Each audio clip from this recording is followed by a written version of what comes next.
Welcome to Understanding the Bible, the Story of a Book with Greg Salyer. In this lecture, we'll be looking at the Bible in its times. In this case, the Hebrew Bible. And here's what we will be doing in this lecture. We're going to talk about nomenclature. Already you may be confused in hearing the term Hebrew Bible rather than say Old Testament. We'll talk about this issue. Dates. What are the dates of the Hebrew Bible? Where does the Hebrew Bible take place and was it written? What are the books and genres of the Hebrew Bible? Who are its authors? And finally, how was it and is it used? All right, here we go.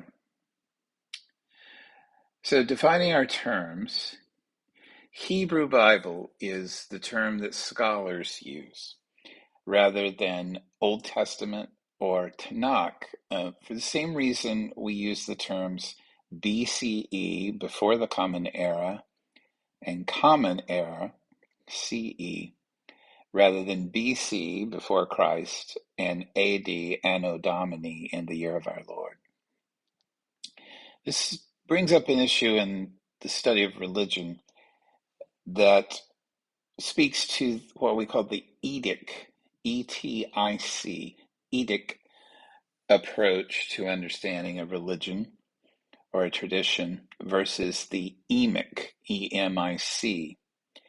Emic is inside. It's an insider's perspective on a tradition. Naturally, an insider is going to have certain allegiances, and those allegiances will require her and him to diminish or even ignore other parts of that tradition that, by virtue of being an insider, they have rejected, such as Old Testament. And we'll talk more about this in a minute. It's not old to the people who wrote it. And in fact, it's not the year of our Lord, it's the year of the Common Era, when Jews and Christians were together. And even that is a bit fraught. And in fact, if we were to use the Jewish calendar, it's the year 5700 something, and the Muslim calendar. So it's an effort to get outside of these traditions, not completely outside. Of course, you want to understand the believer's perspectives, but you want to do so in a way that doesn't privilege that perspective over other perspectives, especially the scholarly or more objective one. All right. So yes, Old Testament, I still cringe when I hear this, when I hear scholars speak of the Old Testament. There's nothing quite like this in intellectual history that I can think of. Certainly religions evolve. Certainly new religions take pieces of other religions and appropriate them for themselves. But there's nothing in history quite like this, where one group of believers takes another group of believers' sacred text, declares it old, which is also obsolete, and claim that their text and their figure, their deity, is both the fulfillment and transcendence of that tradition. So Old Testament is not old to the people who wrote this text, and it's not old to the people who continue to use and preserve this text. So it is, if you say Old Testament, that's fine, then I know that you're talking from an emic, an interior perspective, where you consider this text obsolete, or at least incomplete, and a text that has been transcended by a new testament with a new deity. So again, Hebrew Bible is preferable for scholars because it gets at the more objective reality of who wrote it and who used it. Hebrews, which is an ancient term for the people of Israel.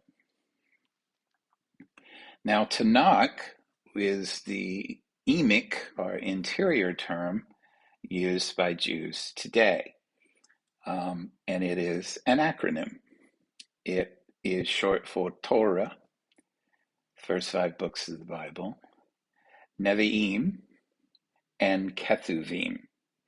Torah, Nevi'im, and Ketuvim.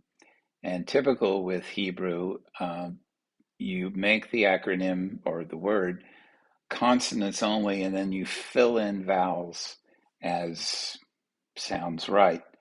So TNK is what it is and comes across as Tanakh. All right, so the first Torah is first 5 books, the most sacred of the Hebrew sacred texts. That's right, more sacred than the others. And this is actually fairly common in sacred texts around the world. You get it with the Quran, for example, versus the Hadith. And the Torah is attributed in legend and in contemporary Bibles, frankly, as attributed to Moses, which is wrong in terms of scholarship. There's no way that's true.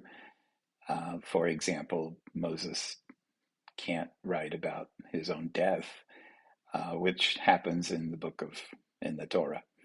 The Nevi'im are the prophets. Now, the prophets are really interesting. These are figures who rise up in times of crisis to call people back to faith or to God in times of political, and especially political, but also religious and even personal turmoil. So the major prophets are Isaiah, Ezekiel, and Jeremiah. And then the latter prophets are the Amos, Jonah, Micah, smaller books in the Bible, smaller figures in the history of Judaism. But they have a disruptive function in the Bible. So Torah is the law, and the prophets are people who arise in a moment to call people back to the law, right? And then finally, the most interesting to me section of the Hebrew Bible is the Ketuvim, the K in Tanakh, sorry. These are the poetic and philosophical works of the Hebrew Bible. Psalms, Proverbs, Job, my favorite sacred text possibly of all time, and Ecclesiastes. And these are wonderful works analogous to the Upanishads in the Hindu Vedas, where they are highly reflective, highly poetic, highly philosophical, and make readers uncomfortable because of that. So, for example, the book of Job gets edited heavily because of the radical theology it proposes. The Song of Songs falls in here, which is possibly a tavern song. If it's not a tavern song, it's certainly an erotic poem where the word God is not even used. And it's in the Bible. It's in the Hebrew Bible and in the Christian Bibles. Sometimes called the Song of Solomon or Canticles. All right, so that's the Tanakh. Now, you should know about the Septuagint or the LXX. Those are Roman numerals meaning 70 or adding up to 70. And that's because legend has it, again, that there were 72 translators. This is the Greek version of the Hebrew Bible, translated in Alexandria during the Hellenistic period of Judaism and the Greek Empire. So there are a large number of Jews living in Alexandria because of the diaspora. They were kicked out of their homeland, which was the Canaanites' homeland before that. And so they're trying to acclimate and assimilate into Greek culture. So they need a Greek Hebrew Bible. So the legend is they called in 72 translators, 72, 6 from each of the 12 tribes of Israel, and they were told to work independently to translate the whole Bible, Hebrew Bible. And lo and behold, they produced identical Greek versions, or the Septuagint. It's the first existing translation of the Hebrew Bible and became a touchstone for Hellenistic Jews and others who wanted to bring this text into the Greek and eventually Latin-speaking worlds. So, for example, Jerome, a Latin Christian writer, translated the Septuagint into Latin in 382 of the Common Era. So the Septuagint actually got used, I don't know, I don't want to say it incorrectly, but it got used quite a bit, especially for Hellenistic Jews. And it is what the Christian church relied upon for their understanding of the, quote, Old Testament, unquote. And you may know that the New Testament was written in Greek, so it was a very nice, handy translation for the emerging Christian church. Now, there are also the Dead Sea Scrolls, and this is an interesting phenomenon, I think, because I think most people have heard of the Dead Sea Scrolls, and I don't think anybody really understands them, what they are. I think most people would be pressed to define what the Dead Sea Scrolls are, and in fact, I've seen the Dead Sea Scrolls. They were on display in San Diego a few years ago, and I went down and seen them. Pretty amazing, but they have their own story, and the reason I think, or one reason I think people don't know much about them is because they were discovered in 1948, and then nobody did anything with them. Well, I shouldn't say that. Nobody spoke about what was being done with them. So there were no translations for many years. There was no publications about them. In fact, it's only recently, in the last decade, that we've learned much more about the Dead Sea Scrolls because the scholars who were in charge of them have started releasing publications and translations. They also have a great story about them. A Bedouin shepherd, was searching for a stray lamb when he found this cave on a rocky hillside in near the Dead Sea, of course, near Bethlehem. Intrigued, and he's a boy, and if I would have totally done this if I were there, threw a rock into the cave just to see. And sure enough, he hears something break. And so the next step is, of course, to go into the cave. And there he found a collection of large clay jars. Most of them were empty, some were intact, and some still had the lids in place. And so he opened them up and looked, and there were some old scrolls, some wrapped in linen, some just blackened because they were exposed.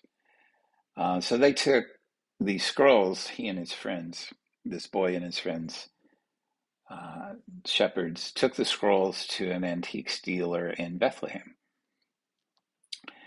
And so the Qumran cave scrolls contains significant religious literature. So there's these two types. There's the biblical manuscripts, that is, books that are found in today's Hebrew Bible, and non-biblical manuscripts, other religious writings that were circulated during the Second Temple era. Again, that's that first temple was Solomon's, and then it was destroyed by Nebuchadnezzar. And then they built a second temple. Ezra and Nehemiah is the books that write about this. And then that was an important era for Jewish history. And so there was some writing around that time. But these appear to describe the religious beliefs and practices of this particular diasporic community, a community of the diaspora. Now, the Dead Sea Scrolls are important because they are right from around the time of, well, like I said, Hellenistic Judaism, around 200 BCE up to the Common Era. So right around the time of Jesus, actually. What's the big deal? The big deal is in their comparison to the Masoretic text. So before the Dead Sea Scrolls were found in Qumran, on the Dead Sea there near Bethlehem, the oldest text of the Hebrew Bible was called the Masoretic text, which is from the Hebrew word Mazarot or Masoret, tradition. Traditional collection of the Jewish Bible and the product of rabbinical scholars who deliberately, intentionally, and with great care assembled and codified what they could find in the sacred text of the ancient Hebrews, both oral and written sources. So this was a massive undertaking, about 1,000 Common Era. They added punctuation marks, vowels, so that the text could be read and spoken and understood. So it began around the 6th century of the Common Era and ended in the 10th century.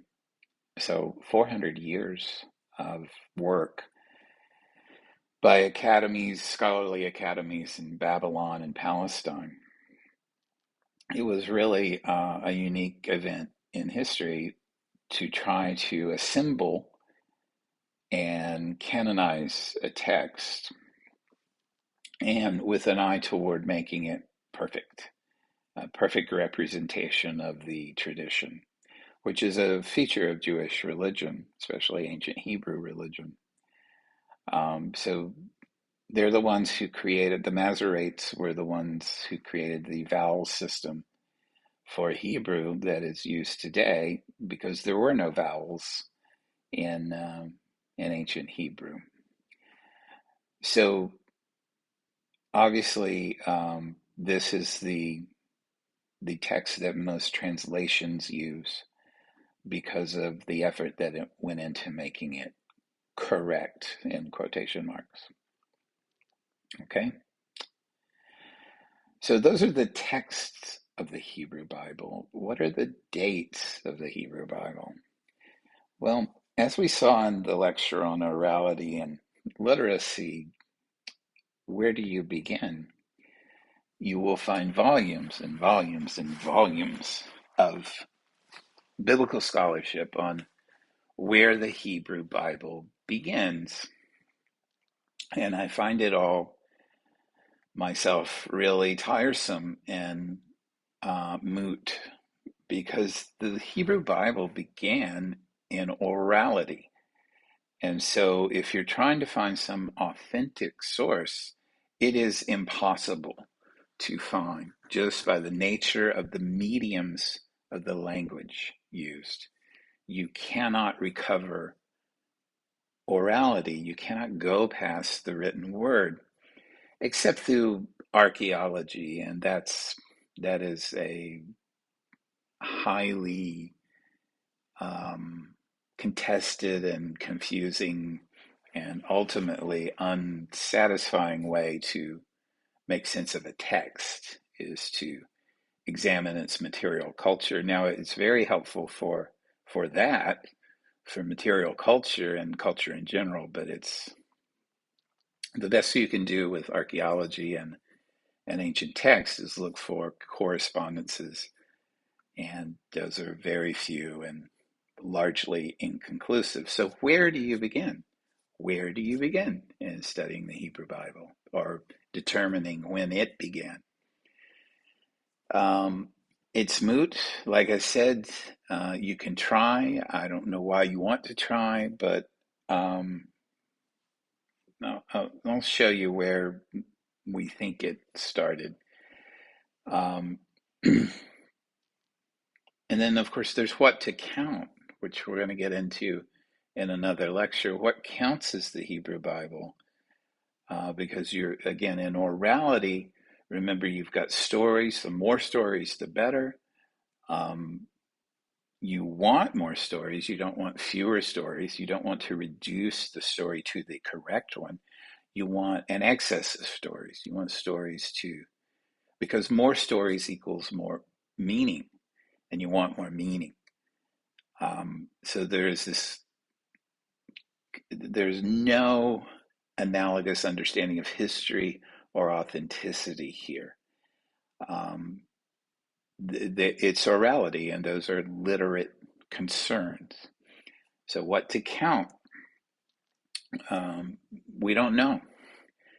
The best guesses of scholars using their elaborate dating and correspondence and correspondence to archaeology and other historical events and documentation is that the oldest of the Hebrew texts in the Torah, probably 1200 to 100 BCE, right around in there. So you can kind of map the references to get a sense of when the text was written, and we'll actually get into this in a little more detail later.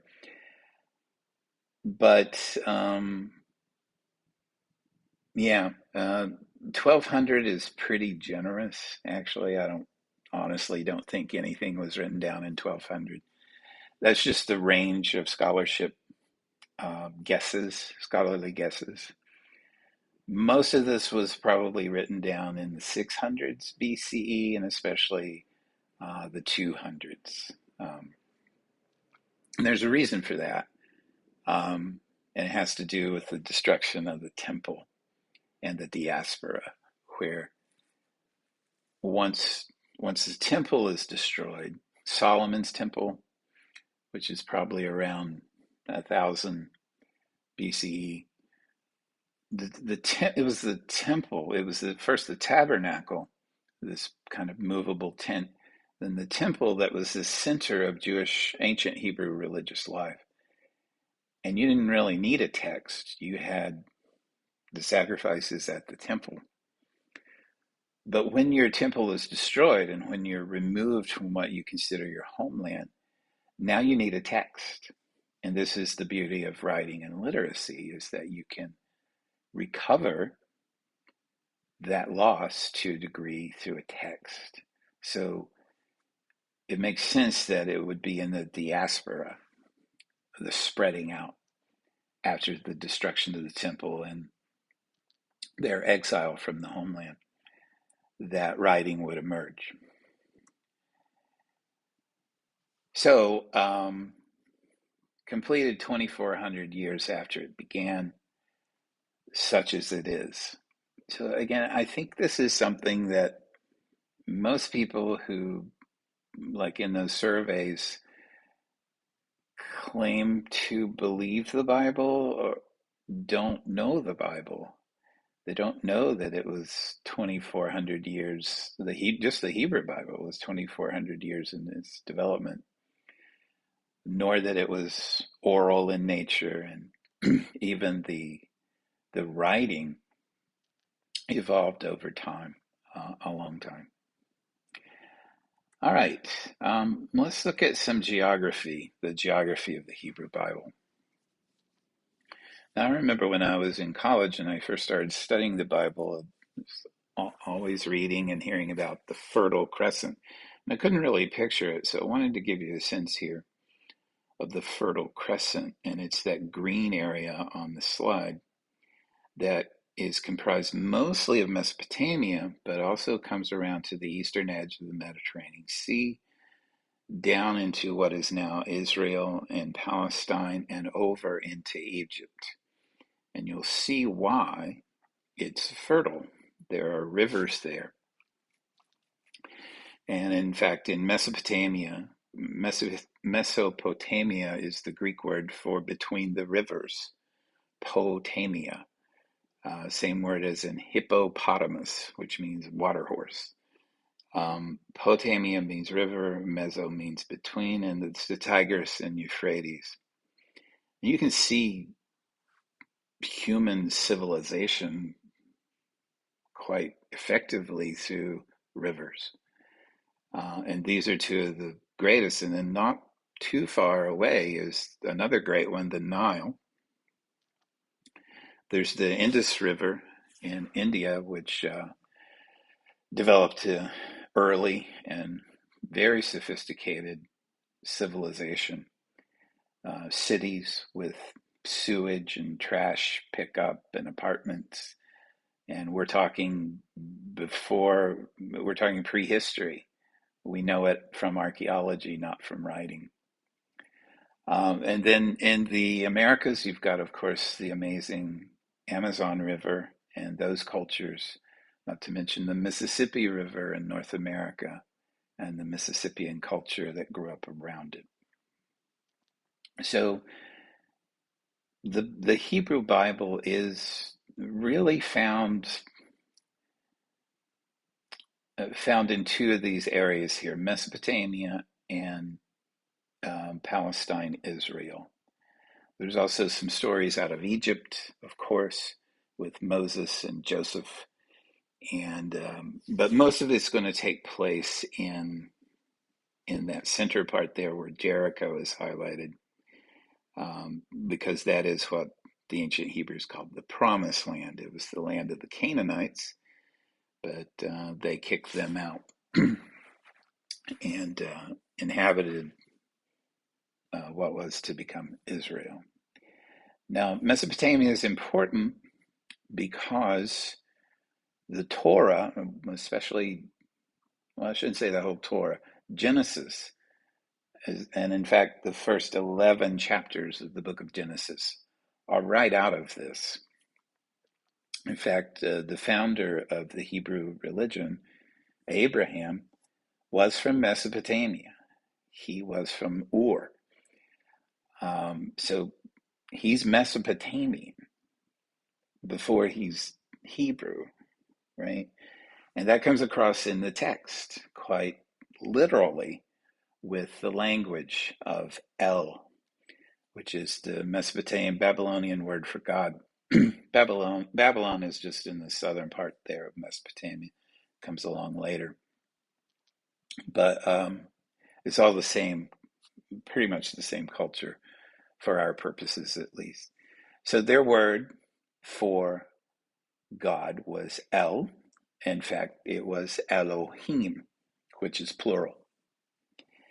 So the ancient Hebrews in Genesis borrow the term, the language of Mesopotamia, and so they call God in Genesis Elohim, plural. And that's why you get, if you've ever noticed it, that language in English that comes across as let us make man in our own image. And now the humans have become like one of us, plural. It's the word Elohim, totally borrowed from Mesopotamia and its polytheistic culture. All right, so Babylon, the later empire in Mesopotamia, becomes incredibly important as well, especially under Nebuchadnezzar, where he comes in and removes the Israelites, the newly formed Israelites, from their land and from their temple. And it produces a whole the genre of literature that we get. The most of the Psalms, the songs of the Hebrew Bible are about this, the pain of this exile. Ezekiel, especially, and Jeremiah, the major prophets, are about this exile and how to keep believing in God and practicing that belief during this time. So it's incredibly important. And like I said, Egypt, very important as the place where they escaped from, where the ancient Hebrews escaped from. They were slaves.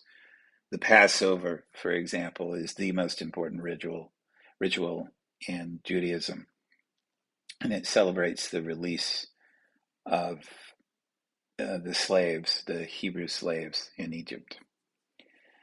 Um, right, Fertile Crescent is really the home of the Bible. It's the home of lots of things, including Mesopotamian culture and um, Muslim culture, the Egyptian kingdoms, which are ancient, well before Hebrews, and right around the time of the oldest Mesopotamian cultures.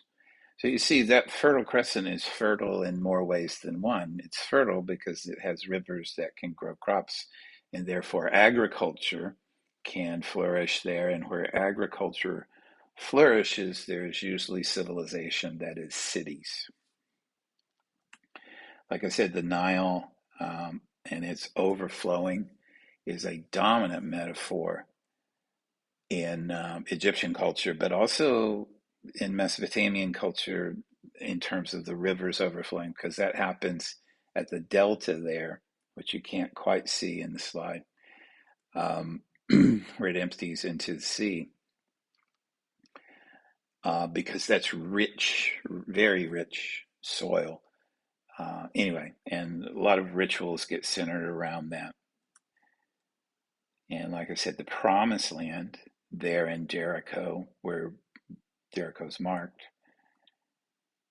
Israel and Palestine. Right, there's a whole, like I said, the promised land was occupied when the ancient Hebrews marched in. And in fact, we have two very different stories of that. There's the book of Joshua, the first book after the Torah, where Joshua, who is Moses's lieutenant, goes in and, according to Joshua, according to the book, levels everything, destroys Canaanites, brutally murders women and children, as well as the Canaanite warriors, in the name of God and the Promised Land. The other book is Judges, which tells a very different story. It tells the story of Israelites, or, they're Hebrews then. Habiru is the ancient word, apparently. They go in quietly and attempt to assimilate, and not always successfully, and there's actually a lot of conflict. So you read Joshua and you read the book of Judges and you think these are two different events, and they're not. They're the same event from two different perspectives. A feature that's a function of orality, and that we also see in the New Testament with the Gospels, where we have at least four different stories of Jesus. So, Promised Land is road to Damascus. Promised Land, the road to Damascus, the walls of Jericho, Sodom and Gomorrah, Tower of Babel, all found here, and all very interesting in their own right. All right, so what are the books of the Hebrew Bible? So here they are in English. So you have the Torah, Genesis, Exodus, Leviticus, Numbers, Deuteronomy.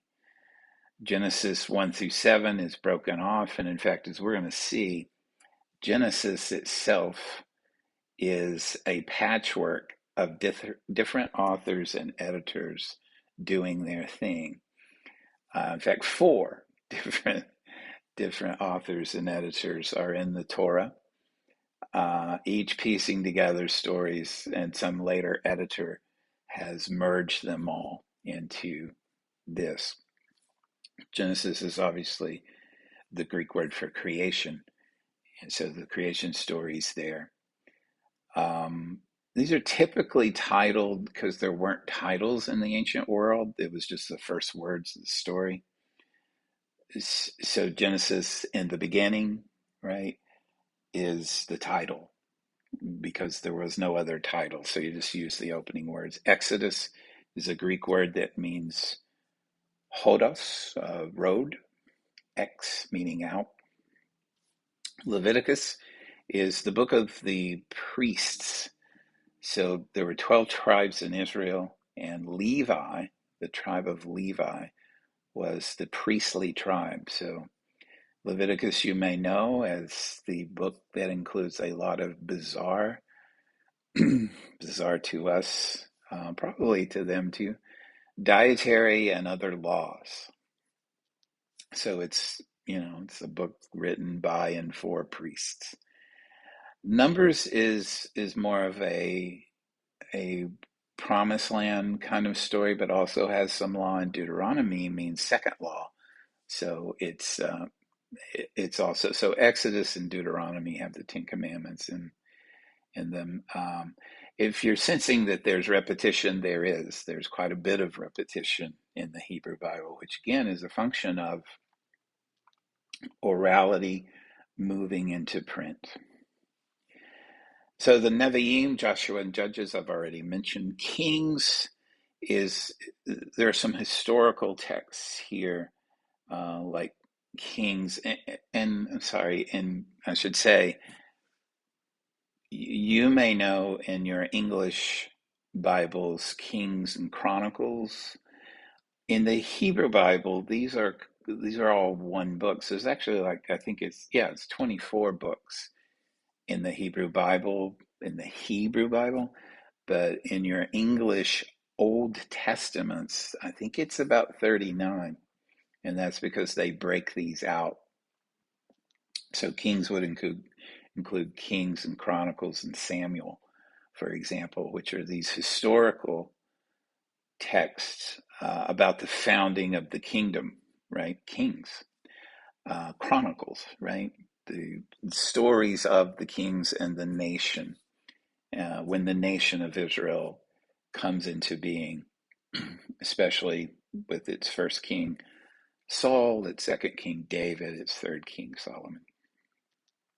Isaiah, Ezekiel, Jeremiah, I mentioned before, major prophets, and then the Ketuvim, Psalms, Proverbs, Ecclesiastes, and the book of Job, Song of Songs. Song of Songs is a beautiful, beautiful book that doesn't even mention God, but it has a lot of sex in it. Well, all right, authors of the Hebrew Bible. Well, what is an author? Of the many differences between orality and literacy, this is one of the major ones. There's no real sense of authorship in the ancient world and in oral cultures. What would that even mean?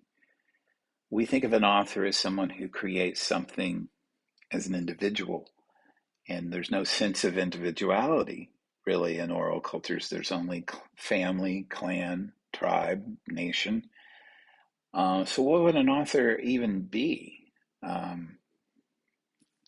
What an author is in the ancient world, in an oral culture especially, is, well, I shouldn't say in an oral culture, in this instance of the Hebrew Bible, is someone who has authority. So Moses, you got it, sure, incredibly authoritative in the tradition. And so let's just say he wrote a bunch of stuff, right? Which it was quite literally impossible for him to write. There's no way he did write them, but let's say he did, because what we're saying is we're not lying. We're not even being disingenuous. We're saying these are the stories of Moses, and Moses is authoritative because look what he did in these stories, right? So it comes across as the books of Moses, meaning less that Moses was the author and more that he was the central character. Now, in these books of Moses, I mentioned these editors before, and I don't want to get into the weeds here, which is very easy to do, but basically these are the pieces of the books of Moses. So there's a J editor. And the way we determine this, or I should say the way scholars determine it, is that this editor uses the word Jehovah or Yahweh or Adonai. They use different names for God, and it actually is pretty clear that uses of the different word represent different writers and editors. And there's the E editor, who uses the word El, the Mesopotamian word El, or Elohim, the plural word for gods. And J and E are actually, well, there's also the Deuteronomist and the priestly. J, E, and P are often intertwined, especially in the first 11 books, 11 chapters of the book of Genesis. So sometime try reading the creation story. It's not one story, it's two stories. It's a J story, an E story, and then a little bit of a P story in there. And we can talk about this more. I don't want to get into it here in the interest of time, but just read the first 3 chapters of Genesis. Those are two very different stories that have been merged by 2 different editors. And if you don't believe me, just get the flavor of it. Chapter 1 of Genesis, very literate, clearly probably a P writer, a priestly writer who would be literate. And compare it to chapter 2, which is very much an oral story developing kind of thing. And in fact, just try to mark the order of creation in a completely different order. Anyway, Deuteronomist is concerned with the law. Anyway, I just wanted to mention that. I'm sorry if it's frustratingly incomplete, but it is a very detailed and sophisticated theory. All right, so how was the Hebrew Bible used? Well, I mentioned this earlier, there are like sacred texts and then quasi-sacred texts, right? So for Muslims, it's the Quran, which is the Word of God in Arabic, and then there's the Hadith, the sayings of the Prophet. And we get this a lot. We get this in Buddhism. We get it in most religions that have a founder. We have it here in the Hebrew Bible. So the Mishnah. The Mishnah is the oral law, a equivalent somewhat, well, not to the Hadith, but because the Hadith's focused on the sayings of the Prophet, but this is focused on the law. So, okay, we've got the law in the Torah, but what does it mean? Well, we have to figure that out. So by the 2nd century BCE, and then especially after the destruction of the temple in 70 of the Common Era, the Second Temple, rabbis had a whole bunch of, and with the development of writing, rabbis had a whole bunch of texts to deal with, including the new emerging Christian sect of Judaism that would become a religion in its own right. So they needed to arrange and edit this material, and the final result was something called the Mishnah, which means repetition and teaching. So it's a collection of commentaries, really, on the Hebrew Bible. Again, very important text, adjunct text to the Hebrew Bible. Um, the Mishnah is divided into 6 orders. It has tractates. Again, it's about the law. So 63 of these tractates, and those are divided into chapters. Okay. So the Mishnah is largely about matters of the temple and ritual at the time. There's also the Talmud. Um, so, third century later, third century of the Common Era through the 6th century, the Talmud develops, and that's again, more commentary. So you should know that the ancient Hebrews and contemporary Hebrews don't treat their texts like Christians or Muslims do. They treat it as an open discussion rather than a closed revelation. And so there's all kinds of commentary. So the book of Genesis, if you picked it up from this time, say 3rd century CE, it would be the book of Genesis, and then it would be all kinds of marginalia by rabbis writing about the text. It's a beautiful, really profound philosophical and poetic phenomenon where the text produces more text, more commentary. And so there's a Jerusalem Talmud along these lines um, that came out of Jerusalem, and then the Babylonian Talmud. And again, you're still dealing with these tractates from the Mishnah, but you're adding. It's very oral in that sense. The more stories, the better, even though you're dealing with the law. Um, so, yeah, I don't want to get too much in the weeds here, but they're different languages and such. But very important, very important additions to the Hebrew Bible. There's also the synagogue. So with the temple destroyed in first in 586 and then um, in 70 CE, and the temple was the center of Jewish religious life.